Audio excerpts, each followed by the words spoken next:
Friends, আমি সোনিয়া। আমার নতুন একটি ব্লগে তোমাদের সকলকে স্বাগত। আশা করি তোমরা সকলে খুব ভালো আছো এবং সুস্থ আছো। আমিও ভালো আছি। আজ হচ্ছে সোমবার আর এখন ঘড়িতে বেজে গেছে সন্ধ্যে 6:30। তো এখন থেকে আমি আমার ব্লগটা স্টার্ট করছি। আই হোপ তোমাদের ব্লগটা ভালো লাগবে। গত 15 দিন ধরে আমি কোনো রকম ব্লগ আপলোড করিনি। আমার শরীরটা ভীষণ খারাপ ছিল। আর কি গরম পড়েছে বলো তো। আমাদের এখানে তো একদমই বৃষ্টি নেই, শুনেছি কলকাতার ওদিকে দারুণ গরম পড়েছে।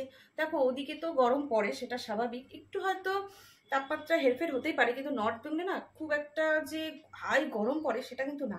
কিন্তু এবছর কলকাতাকেও ছাপিয়ে গেছে, মানে এত গরম, আর বৃষ্টির নামগন্ধ নেই। লাস্ট বৃষ্টি হয়েছিল পয়লা বৈশাখের দিন, তারপরে আর কোনো বৃষ্টি টিষ্টি হয়নি। তো বাদ দাও সেসব কথা। দেখো এদিকে আমি কিন্তু ফ্যান বন্ধ করে তারপরে ভিডিও করছি, একমাত্র তোমাদের জন্য, তোমাদের ভালোবাসার জন্য। কি করব বলো, এখন আমি একটু রেডি হয়ে গেছি, তো যাচ্ছি হচ্ছে, তো এই একদম প্লেন একটা কুর্তি, এটা তোমরা দেখেইছো।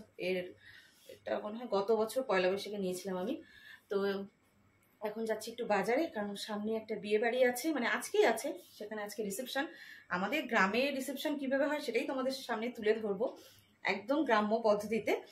আর হচ্ছে তো তার জন্যই যাচ্ছি একটা গিফট আনতে। আর পরপর কিন্তু অনেকগুলো ইভেন্ট আছে, মানে বিয়ে বাড়ি আছে। 1 তারিখে আছে একটা, 5 তারিখে একটা আছে। মানে এক তারিখে বরযাত্রী যেতে বলেছে, কিন্তু এই গরমে বরযাত্রী আমার না ভাবলেই বিভীষিকা লাগে। তো দেখা যাক কি করি, কারণ সেই শিলিগুড়ি, ভাবছি অনেকটা জার্নি হবে। তো দেখা যাক কি করি না করি, কারণ গরমে না ভালো লাগে না গো। যত কিছু আনন্দ ফুর্তি আমার মনে হয় ঠান্ডাতেই বেশ ভালো। এই ঠান্ডার সময় যে কেন এরা সব বিয়ে করে না, এই গরমের মধ্যে দেখো বিয়ে বাড়ি যাবো, একটু সাজগোজ তো করতে হবে, আর সাজতে তো আমরা ভালোবাসি। কোন মেয়ে সাজতে না ভালোবাসে বলো তো? আমিও ভালোবাসি যতটুকু পারি। তো চল আর বক বক করবো না। আর ওদিকে গুড্ডুকে পড়াতে এসেছি স্যার, তার জন্য বেশি জোরে কথা বলতে পারছি না। এখন ওর বাবা আসলে পরে ওকে সঙ্গে নিয়ে কিছু একটা টুকটাক কিনবো আর গিফট কিনবো, তারপরে সোজা রেডি হয়ে বিয়ে বাড়িতে যাবো। আমি কিন্তু বাজারে চলে এসেছি, তো এসেই দেখো ছোট বাচ্চাদের জামা কিছুটা দেখলাম। তো আমাদের পাশেই একজনের সদ্য বেবি হয়েছে, তার জন্য ভাবছিলাম নেব, কিন্তু কি বলতো, সে তো একদমই ছোট, যখন সে গুটি গুটি পায়ে হাঁটবে তখন কিন্তু এই জামাগুলো পরলে বেশ ভালো লাগবে। আর হ্যাঁ, সে কিন্তু মেয়ে, তাই মেয়েদের জামাই দেখছি, আর মেয়েদের জামা তো জানোই দেখতে কত ভালো লাগে। তো তারপরে এখান থেকে একটা পছন্দ করে নিয়ে নিলাম, তারপরে আবার বিয়েবাড়ির জন্য গিফট নিলাম। আমার জন্য নাইটি দেখছিলাম, কিন্তু পছন্দ হলো না জন্য আর নিইনি।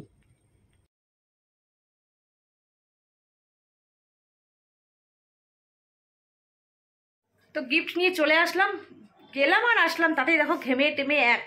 আর বিয়ে বাড়িতে যা জোরে বক্স বাজছে, তোমাদের কাছে আমার আওয়াজ পৌঁছবে কিনা জানি না।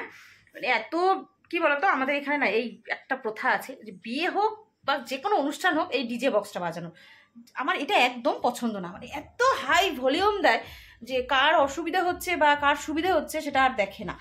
দেখো আমি জানি যে একটা অনুষ্ঠান করতে গেলে এসব কিছু দরকার হয়, ঠিকই আছে, কিন্তু সাউন্ডটা একটু লিমিট রাখলে বেশি ভালো হয়, তাই না? তাতে সবার সুবিধা হয়। আমি এর বিরোধিতা করছি না, কিন্তু ভালোও লাগে না, না তাই না বলো তো? এমনি গরম, তার মধ্যে কানের সামনে যদি ঢিস ঢিস ঢিস ঢিস বাজতে থাকে তাহলে কেমন লাগে বলো তো? তো বিয়ে বাড়ির জন্য নিয়ে আসলাম হচ্ছে একটা বোম্বে ডাইনের বিছানার চাদর, আর একটা আমারই পাশে আরেকজনের বেবি হয়েছে সদ্য, তো তার জন্য একটা জামা, আর আমার বান্ধবীর মেয়ের জন্য একটা জামা। তো বান্ধবীর মেয়ের জন্য হঠাৎ কেন জামা কিনলাম তোমরা আস্তে আস্তে জানতে পারবে, কারণ আমি সেটার ব্লগ অবশ্যই তোমাদের সাথে শেয়ার করব। কিছুক্ষণ রেস্ট করার পর আমি কিন্তু সাথে সাথে রেডি হয়ে গেছি। তো এই শাড়িটা পরলাম, এটা তো দুর্গাপূজার সময় কিনেছি, কিছুই না, এরপরটা ঝুমকো পরেছি অক্সিডাইজের। আর চুলটাকে না বেঁধেছি ক্ল্যাচার দিয়ে, কারণ খেতে বসলে পরে আমি চুলটাকে যাতে গুটিয়ে নিয়ে খেতে বসতে পারি, কারণ যা গরম পড়েছে তোমাদেরকে তো বললাম। এখন প্রত্যেকটা ব্লগেই তোমরা শুনবে যে গরম গরম গরম, কি করবো বলো, যেটা হচ্ছে সেটাই বলছি। তো আমি প্রথমে রেডি হয়ে গেছি, ওদিকে গুড্ডু আর ওর বাবা হচ্ছে রেডি, আর বড় যারা কিন্তু রেডি হচ্ছে। তো সবাই মিলে একসাথে যাবো আমরা বিয়ে বাড়ি। তো এই হচ্ছে গুড্ডুর বাবা, গরমে একদম। আর গুড্ডু কোথায় তুই? এই যে গুড্ডু, সবাই রেডি, এখন আমরা বেরিয়ে যাব বিয়ে বাড়িতে। আমরা কিন্তু বিয়েবাড়ি চলে এসেছি, পাশেই যেহেতু বাড়ি তাই হেঁটে হেঁটেই চলে আসলাম। তো এসেই দেখছি বেশ ভিড়, কারণ তখন ঘড়িতে বেজে গেছিলো 9:30 মতো। তো এই সময়টাই কিন্তু একদম পারফেক্ট বিয়েবাড়ি যাওয়ার জন্য, তাই না বলো তো বন্ধুরা? তো এসেই দেখো আমি নতুন বউকে দিয়ে দিলাম গিফট। তারপরে খুব বেশিক্ষণ আমরা দেরি করিনি, কারণ খেতে বসতে হবে, নইলে রাত যত বাড়বে তখন আবার কনেযাত্রী চলে আসবে, তখন ভিড় হয়ে যাবে। জন্য আমরা গিফট দিয়েই সাথে সাথে কিন্তু বসে পড়েছিলাম খেতে। আর আমাদের গ্রামের বিয়েতে একদম সাদামাটা খাবার, এখানে কিন্তু তুমি রাধাবল্লভী বলো, নান বলো, পাবে না। অনেকের বাড়িতেই করে থাকে, কিন্তু এই বাড়িতে করেনি। আর একদম ঘরোয়াভাবে রান্না হয়, তো রান্নাগুলো খুব টেস্ট হয় খেতে।